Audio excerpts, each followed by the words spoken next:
ये 10 दिव्यास्त्र परमाणु बम से भी ज्यादा शक्तिशाली थे, जिससे देवता भी डरते थे।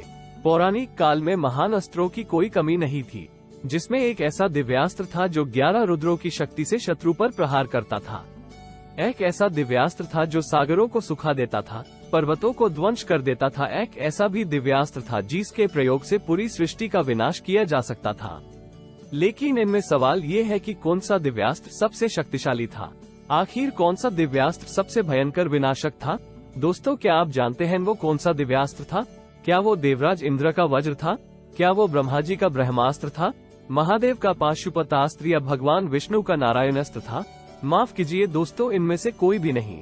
आज जानेंगे इस वीडियो में उस सबसे प्रबल दिव्यास्त्र के बारे में। पहले बात करते हैं शक्तिशाली उन 10 दिव्यास्त्र के बारे में जिन्हें संसार के सबसे शक्तिशाली माना जाता है। इनमें सबसे कम शक्तिशाली दिव्यास्त्र से शुरू करते हैं। नंबर 10 पर आता है वासवी शक्ति। वासवी शक्ति को अमोघ अस्त्र भी कहा जाता है, क्योंकि ये अस्त्र अपने शत्रु का वध करके ही लौटता था। ये देवराज इंद्र का अस्त्र था। कर्ण के कवच कुंडल के बदले में इंद्र ने उन्हें ये अस्त्र दिया था।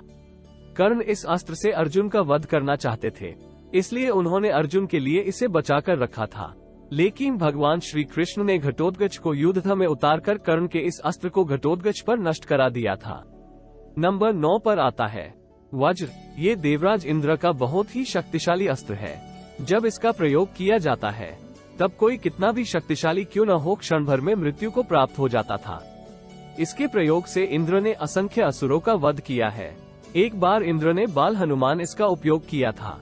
रामायण काल में श्री राम और लक्ष्मण जी के पास यह अस्त्र था। महाभारत में अर्जुन ने इस अस्त्र का प्रयोग करके लाखों निवाद कवच राक्षसों का वध किया था। लेकिन क्या आप जानते हैं कैसे इस शक्तिशाली अस्त्र का निर्माण हुआ था? एक बार वित्रासुर नाम के एक राक्षस ने देवलोक पर आक्रमण किया था। देवताओं ने वित्रासुर पर अपने सारे दिव्यास्त्र चला दिए थे, लेकिन सभी दिव्यास्त्र उसके कठोर शरीर से टकराकर टुके टुके हो रहे थे। तब सभी देवता भागकर त्रिदेव के पास गए। त्रिदेवों ने उन्हें बताया कि अभी संसार में ऐसा कोई अस्त्र नहीं है जिससे वित्रासुर का वध हो सके। फिर भी एक बार एक महान ऋषि है जिनका नाम दधीची है। उनकी अस्थि से बना अस्त्र से ही वित्रासुर का वध हो सकता है। ये सुनकर इंद्र ने महर्षि दधीची से हड्डियों का दान मांगा। महर्षि दधीची ने सृष्टि के कल्याण के लिए अपने प्राण त्याग दिया। इसके बाद भगवान विश्वकर्मा ने उनकी हड्डियों से इंद्र के लिए शक्तिशाली वज्र का निर्माण किया। इसके बाद इंद्र ने इस अस्त्र वित्रासुर का वध किया था। नंबर 8 पर आता है रुद्रास्त्र। रुद्रास्त्र देवों के देव महादेव का महाभयंकर अस्त्र है। पुराणों के अनुसार जब भी रुद्रास्त्र का आह्वान किया जाता है, इसमें 11 रुद्रों की शक्ति समा जाती है। फिर भयंकर आंधी और तूफान के साथ रुद्रास्त्र अपने लक्ष्य पर प्रहार करता है। अर्जुन को शिवजी से एक शक्तिशाली कवच मिला था जिसे केवल रुद्रास्त्र से ही नष्ट किया जा सकता था। कर्ण ने अपने रुद्रास्त्र से ही अर्जुन के इस कवच को नष्ट किया था। स्वर्गलोक में अर्जुन ने इस अस्त्र को चलाकर हजारों काल के असुरों का विनाश किया था। रामायण काल में भगवान श्री राम ने कुंभकर्ण पर इस अस्त्र का प्रयोग किया था।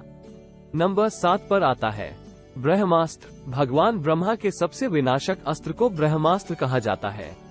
पौराणिक काल में जब असुरों ने देवताओं को परास्त करके स्वर्ग पर आधिपत्य जमा लिया था, तब धर्म की रक्षा के लिए ब्रह्मा जी ने इस अस्त्र का निर्माण किया था।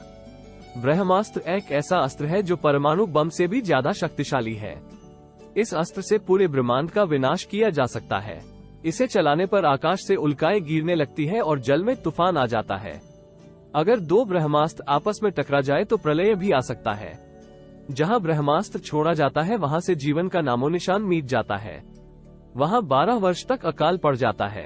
भगवान परशुराम, श्री राम, मेघनाथ, भीष्म, द्रोण, कर्ण, अश्वत्थामा और अर्जुन के पास यह अस्त्र था। नंबर 6 पर आता है ब्रह्मशिरास्त्र। ब्रह्मास्त्र की तरह ब्रह्मशिरास्त्र का निर्माण भी ब्रह्मा जी ने किया है। ये ब्रह्मास्त्र से 4 गुना शक्तिशाली है। रामायण काल में श्री राम और लक्ष्मण जी के पास ये अस्त्र था, लेकिन उन्होंने कभी भी इसका प्रयोग नहीं किया। महाभारत में गुरु द्रोण, अर्जुन और कर्ण को ब्रह्मशिरास्त्र का संपूर्ण ज्ञान था। अश्वत्थामा सिर्फ इस अस्त्र को चलाना जानते थे, लेकिन वो इसे वापस लेना नहीं जानते थे। कुरुक्षेत्र युद्ध के बाद अश्वत्थामा ने क्रोधित होकर इस अस्त्र का प्रयोग किया था। जवाब में अर्जुन ने भी अश्वत्थामा पर ब्रह्मशिरास्त्र का प्रयोग किया। दोनों ब्रह्मशिरास्त्र ने कुरुक्षेत्र में तबाही मचाना शुरू कर दिया। तब ऋषि मुनियों ने अर्जुन और अश्वत्थामा को समझाया कि इन दो महाविनाशकारी अस्त्रों के टकराने से पूरी सृष्टि का विनाश हो सकता है।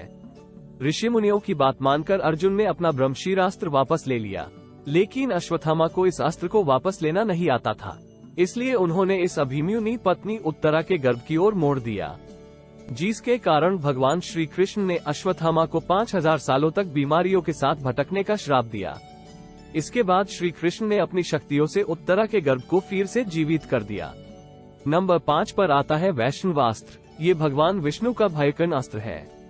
जब इस अस्त्र को चलाया जाता है तब किसी भी तरह इसे रोका नहीं जा सकता है। ऐसा कोई लक्ष्य नहीं है जिसे ये भेद नहीं सकता है। ऐसा कोई अस्त्र नहीं है जिसे ये नष्ट नहीं कर सकता है। रामायण काल में भगवान श्री राम को इस अस्त्र का ज्ञान था और महाभारत काल में भक्तदत्त के पास ये अस्त्र था। भक्तदत्त ज्योतिषपुर के राजा थे। अपने पिता नरकासुर से भक्तदत्त को ये अस्त्र मिला था। कुरुक्षेत्र में जब अर्जुन और भक्तदत्त में भयंकर युद्ध हो रहा था तो भक्तदत्त ने अर्जुन पर वैष्णवास्त्र चलाया था। इस अस्त्र को देखकर सभी पांडव भयभीत हो गए थे, लेकिन अर्जुन को बचाने के लिए भगवान श्री कृष्ण ने इस अस्त्र को अपनी छाती में ले लिया था और देखते ही देखते यह अस्त्र एक माला में बदल गया था। नंबर 4 पर आता है नारायणास्त्र। नारायणास्त्र भगवान विष्णु के अचूक अस्त्र है। जब भी इसका प्रयोग किया जाता है तब ये लाखों अस्त्रों की वर्षा करना शुरू कर देता है। जब कोई इसका विरोध करता है तब इसकी शक्ति और बढ़ जाती है, वो और भी शक्तिशाली होकर अपने शत्रु पर टूट पड़ता है। जब तक सारे शत्रु की मृत्यु ना हो जाए तब तक यह अस्त्र शांत नहीं होता है। आत्मसमर्पण करना ही नारायणास्त्र से जीवित बचने का एकमात्र उपाय है। कुरुक्षेत्र युद्ध के दौरान जब पांडवों ने छल से गुरु द्रोण का वध कर दिया तब उनके पुत्र अश्वत्थामा बहुत क्रोधित हो उठे। इसलिए अश्वत्थामा ने पांडवों पर नारायणास्त्र चलाया। देखते ही देखते इस अस्त्र ने पांडवों की एक अक्षुणी सेना को नष्ट कर दिया। पांडव जितने इस अस्त्र का विरोध करते गए, इस अस्त्र की शक्ति उतनी बढ़ती गई।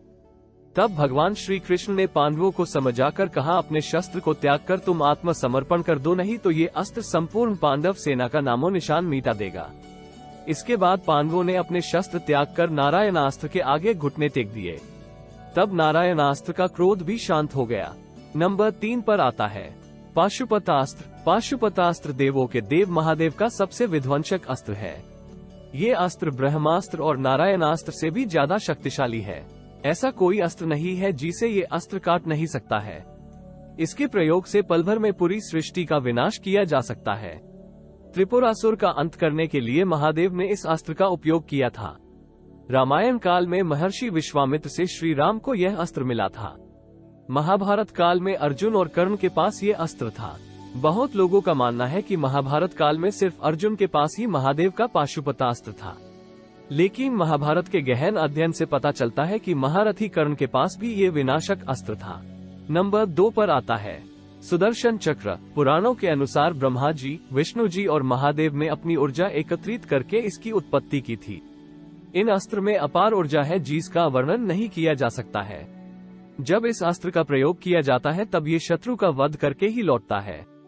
इस चक्र को स्वयं भगवान विष्णु सदा धारण करते हैं।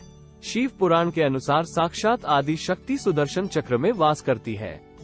इस चक्र के सहाय विष्णु जी ने असंख्य असुरों का विनाश किया है। विष्णु जी के अवतार श्री राम और श्री कृष्ण जी ने इसको धारण किया था, लेकिन श्री कृष्ण ने ही इसका प्रयोग किया था। जब शिशुपाल ने सबके सामने श्री कृष्ण का अपमान किया था तब श्री कृष्ण ने सुदर्शन चक्र से ही उसका वध किया था।